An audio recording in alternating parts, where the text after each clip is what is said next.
경인방송 FM 90.7MHz 굿모닝 인천 이도영입니다. 3부 시작하겠습니다.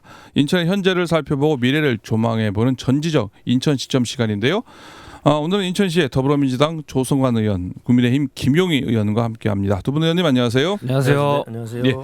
오늘 두 분과 윤석열 전 대통령 파면 그리고 조기 대선에 대한 정치권 이슈 그리고 4부에서는 지역 현안에 대한 이야기 좀 나눠볼 텐데요. 먼저 지난 4일 헌법재판소가 윤석열 전 대통령에 대한 탄핵 심판에서 8명 전원 일치로 탄핵 인용 결정, 파면 결정을 내렸습니다.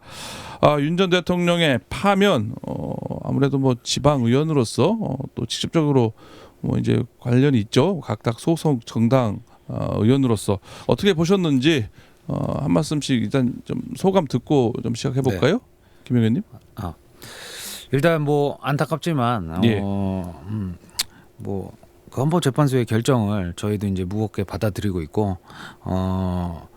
어떻게 보면 지난 4일 방금 말씀하신 대로 헌재가 그 재판관 전원 8대 0으로 만장일치로 네, 대통령을 파면했기 때문에 뭐 개인적인 입장보다도 헌재의 어떤 결정을 존중을 해야 된다고 생각을 하고 더 중요한 거는 앞으로 그 이제 새로운 또 지도자를 또 선출해야 되는 또 과정이 있지 않습니까? 그 과정에서 저는 일단 어떤 청년 결백하고 유능한 지도자를 선출하는데 이제는 좀 집중해야 되지 않나 저는 이렇게 판단이 되고 뭐 어떤 그런 소모적인 논쟁은 좀 필요 없다, 불필요하다라고 저는 좀 판단이 됩니다. 알겠습니다. 네. 조성환 의원님은 어떻게 보셨습니까? 계엄 선포 123일, 탄핵 심판 111일 만에 판결이 좀 늦게 나왔죠. 네. 늦게 나오다 보니까 이제 우려도 있던 것도 사실입니다.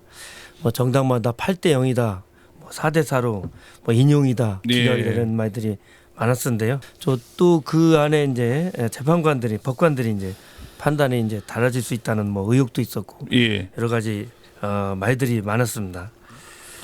그렇지만은 계엄 선포 당시 군경 투입에 대한 다수의 영상물들이 증거로 돼 있고 명령을 하달받은 군경 및 공무원들의 증언들이 이루어지면서 이제 파면이 됐는데요. 무엇보다도 좀 안타까운 부분들이 많이 있습니다. 보면 찬반으로 해갖고 결과가 났음에도 계속적으로 엇갈리고 있고 또 나눠져 있는데요. 이런 부분들이 빨리 조속하게 상황이 수습이 되고 두동강이 난 우리 나라가 하나로 이제 합쳐질 수 있는 그런 부분들이 돼야 된다는 생각을 하고 있습니다. 조성환 의원님, 뭐 이번에 헌법재판소 심판 앞두고요. 뭐 연일 뭐 매일같이 광화문 집회에 올라가시고 뭐 바쁘게 지내지 않으셨습니까? 뭐 이제 조금 다시 이제 대선 전국에서 이제 대통령 선거 준비도 바빠질 것 같은데 어떻습니까? 요즘은 보면은 일복이 많은 것 같아요. 총선이 끝나고 나서 이제 좀 시간적 여유가 좀 있겠다 생각했는데 바로 이제 탄핵 전국으로 가서 광화문을 거의 뭐 출근을 2번 하듯이 시로 출근했다가 다시 광화문으로 출근하는 이런 일들이 있었는데 이게 좀 정리가 되니까 또 다시 이제는 대선 쪽으로 이제 바쁜 일정이 좀 생길 것 같아서 일은 많아졌고 일 많으셨잖아요. 힘은 들고 아니 그러면요 이게 좀 광화문 집회 이건 지난 얘기긴 합니다만은 헌법재판소 결정을 앞두고 이제 광화문에 민주당 의원들이 많이 집결을 했었잖아요. 그 시의회 그 의정 활동을 같이 하려면 힘들겠어요. 시의회 활동 소홀해지는 거 아닙니까? 시의회는 또 의회대로 또 지역 일정대로 소화하면서 대부분 광화문의 집회는 저녁 늦게 끝나는 시작이 되고 끝났기 때문에 그거에 좀 맞춰서 의정 활동에는 큰 문제가 없었다. 했습니다. 김 의원님, 이 보니까 한 언론을 보니까요. 김 의원님 그때 SNS에 가족이 욕 먹는데 가만 있을 수 있느냐라고 하면서 윤석열 전 대통령에 대한 이제 탄핵 심판 비판에 대해서요. 적극적으로 SNS에 자신의 의견을 피력을 했었잖아요. 뭐 신성영 의원도 뭐 그런 얘기를 했다고 하면서.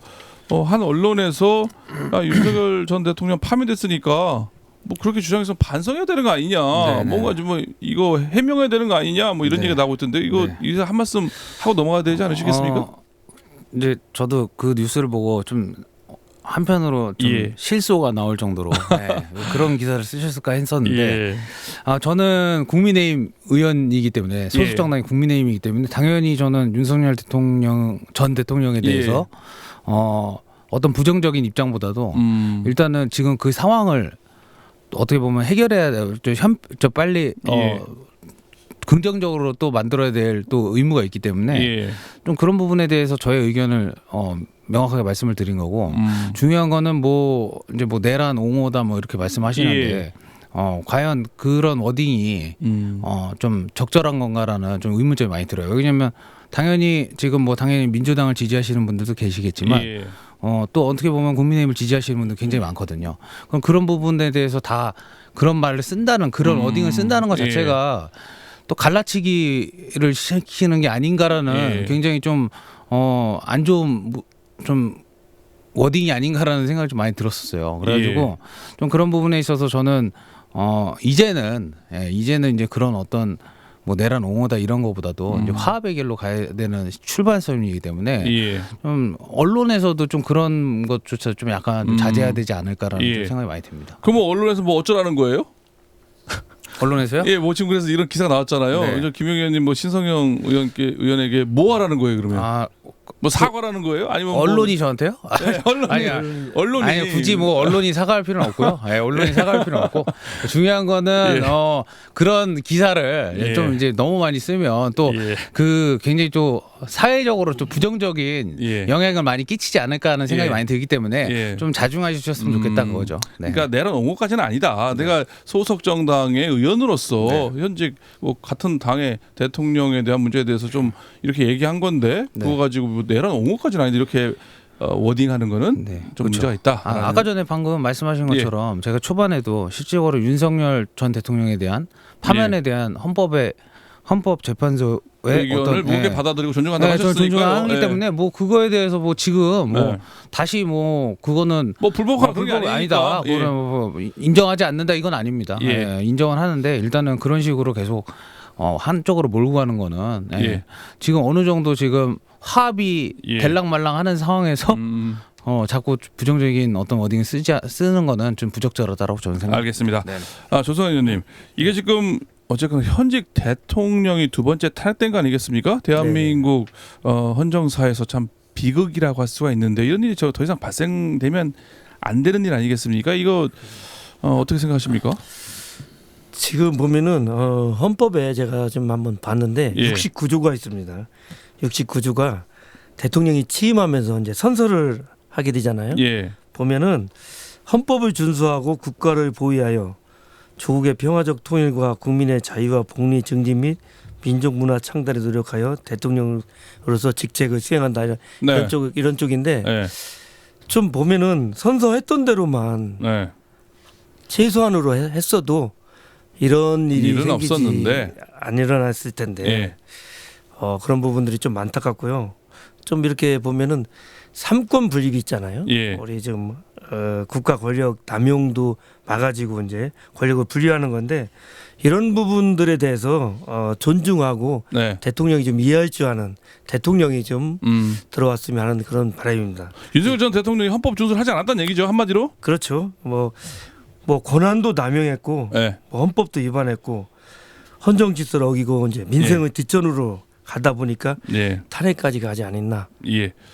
알겠습니다. 김 의원님, 이런 비극이 두 번 다시 일어나지 않기 위해서 우리가 어떻게 해야 됩니까?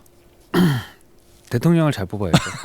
대통령을 잘 뽑아야 되고 지금 방금 우리 존경하는 조성환 의원께서 말씀하신 것처럼 지금은 더 이상 제가 할 말이 없다. 왜냐하면 이미 헌재 결정이 났기 때문에 실적으로 뭐 그거에 대해서 부정을 하거나 그런 거는 지금 적절하지 않는 발언이기 때문에 저는 뭐 지금 조성환 의원께서 말씀하신 부분에 대해서는 문제가 없다고 생각하고 일단 중요한 거는 앞으로 대통령을 누굴 뽑냐가 가장 중요하다. 저는 중요한 거는 과거가 아니고 미래다. 그죠? 그렇죠. 미래 얘기 좀 해볼게요. 지금 뭐 6월 3일 조기 대선이 지금 확정된 상황이겠습니까? 국민의힘 뭐 지금 조기 대선 준비 작업 선관위 구성돼서 후보 등록 오늘이 마지막 날일 거예요 아마 그죠? 네. 오늘 대선 후보 등록의 마감인데 지금 진행상 어떻습니까? 간략하게요. 지금 뭐 아시다시피 지금 뭐 국민의힘 같은 경우는 뭐 최근에 오세훈 시장이나 뭐 유승민 전 의원님께서 불출마 선언을 하긴 했지만 아직까지도 좀 내용 중이라는 판단이 좀 많이 듭니다. 유승민 전 의원은 네. 경선 참여를 불참하겠다는 거고 또 이제 뭐 그렇죠. 무소속 나갈 수 있으니까요. 그렇지? 예, 뭐. 그렇죠. 근데 일단은 지금 뭐 그런 상황들 자체가 지금 굉장히 국민의힘의 내부적으로는 좀 불리한 상황이 아닌가라는 판단이 들고 또 이제 중요한 게 또 지금 명태균 게이트나 이런 것들이 또 앞으로 또 산적해 있기 때문에 저는 오히려 그런 것들이 빨리 좀 해결이 될 수 있게 만약에 그 명태균 게이트가 만약에 뭐 터질 게 있다. 빨리 터지는 게 좋다. 저는 이렇게 좀 판단이 되고 지금 이제 국민의힘에서도 빨리 후보를 하나로 빨리 좁혀가지고 지금 이제 조기 대선을 빨리 준비를 철저하게 하는 게 저는 맞다고 생각을 합니다. 네. 국민의힘 입장에서는 이제 하루빨리 지금 뭐 대선에 나가겠다는 잠룡들 많은 상황 아니겠습니까? 네. 빨리 교통 정리해서 1차 경선을 통해서 좀 4명을 일단 4강을 걸러내야 되고요.